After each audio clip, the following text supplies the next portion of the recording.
Good morning on this snowy New England day. I'm not typically the biggest fan of religious shows and movies, and I tend to be overly critical. But if anyone is watching The Chosen, what a marvelous show that is. And if Jonathan Romy is Jesus, then I'm hooked, so there's that. But I tend to be overly critical of them, and that's a comment for another time. But The Chosen, the gospel that we read today, there's a scene, and I think it's in season 1, in one of their episodes, that marvelously plays out this gospel scene, where Jesus and Peter kind of have this funny exchange between the two of them, where Jesus is teaching on the shore of the Sea of Galilee. He gets into Peter's boat, and he says, as we just read, we heard, put your nets out. And Peter kind of gives him this look like, really? Like, we're the fishermen here. We've been doing this all night. Like, okay, bro. If that's what you want, we'll do it. It kind of is as if to say, who are you? We're the fishermen. We know better. And then there's the look that Jesus gives Peter, like, wait for it. And the miracle unfolds, right? It's brilliant. It's a brilliant scene. And there's a little backstory here. And one of the things I'm critical of is sort of the liberties that many religious movies and shows take. But here, you know what the Irish say, never let facts get in the way of a good story. So there's that. But there's a little backstory where it shows that Peter in the show is down on his luck, and he's financially strapped, and he lets Jesus onto his boat, and Jesus shows him what he can do. And there's the symbolism in the lesson here are just absolutely breathtaking. Let's consider first the boat, Peter's boat. It's his world. He allows Jesus to come into his world. And Peter is the captain of this boat. He's the captain of his world. But he lets Jesus in. He lets Jesus into his own world. And then Jesus shows, in the midst of Peter's arrogance and pride and skepticism, that he knows him. He shows that he knows him and cares for him and provides for him. He shows his command. Peter may be the captain of this boat, but Jesus shows his command over the sea, over the fish, over his life. And it leads Peter to a sense of humility, surrender, and trust.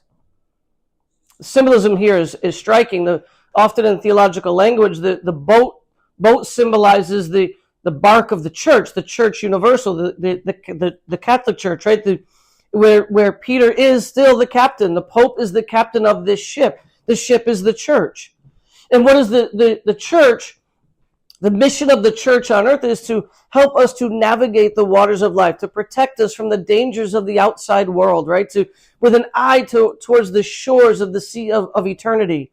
That is the mission of the church. And so here, the boat represents the church. Peter's still the captain, but yet Christ is still in command. Because he knows us. He knows us. He cares for us.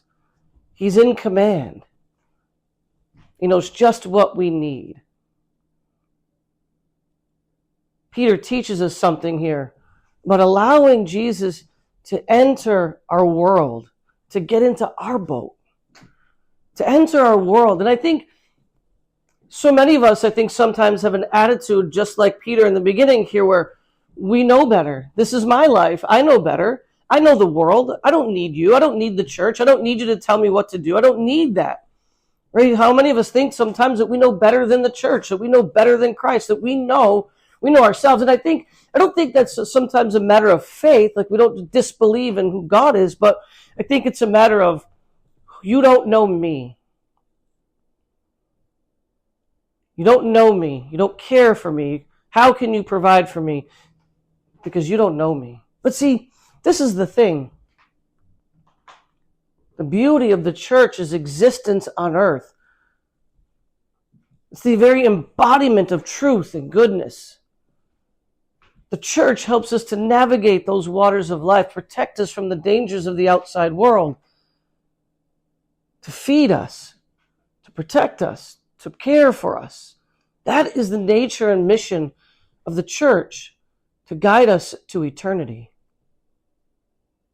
Think about that for a second, just that the church has outlasted every form of government, every political leader that's ever existed, every form of worldly spirituality and ideology. The church has survived and outlasted them all. Peter teaches us something today about allowing Christ to enter our world, to trust him, to trust the church, that while Peter is the captain of the ship, Christ is in command. He knows us.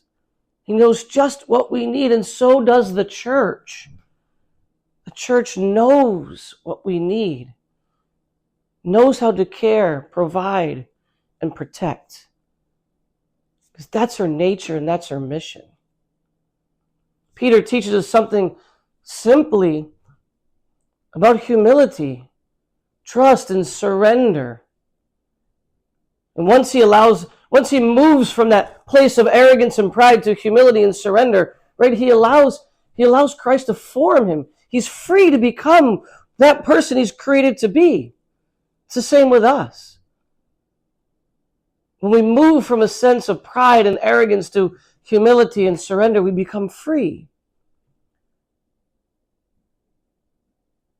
Free to let the Lord form us to the men and women we were created to be in the first place. Because we're not ourselves without him. We're not ourselves without the church. Let us cast aside our pride this day and allow ourselves to receive with humility and surrender, to allow Christ to enter our boat. So let us pray. Jesus, meek and humble of heart, touch our hearts and make them like your own.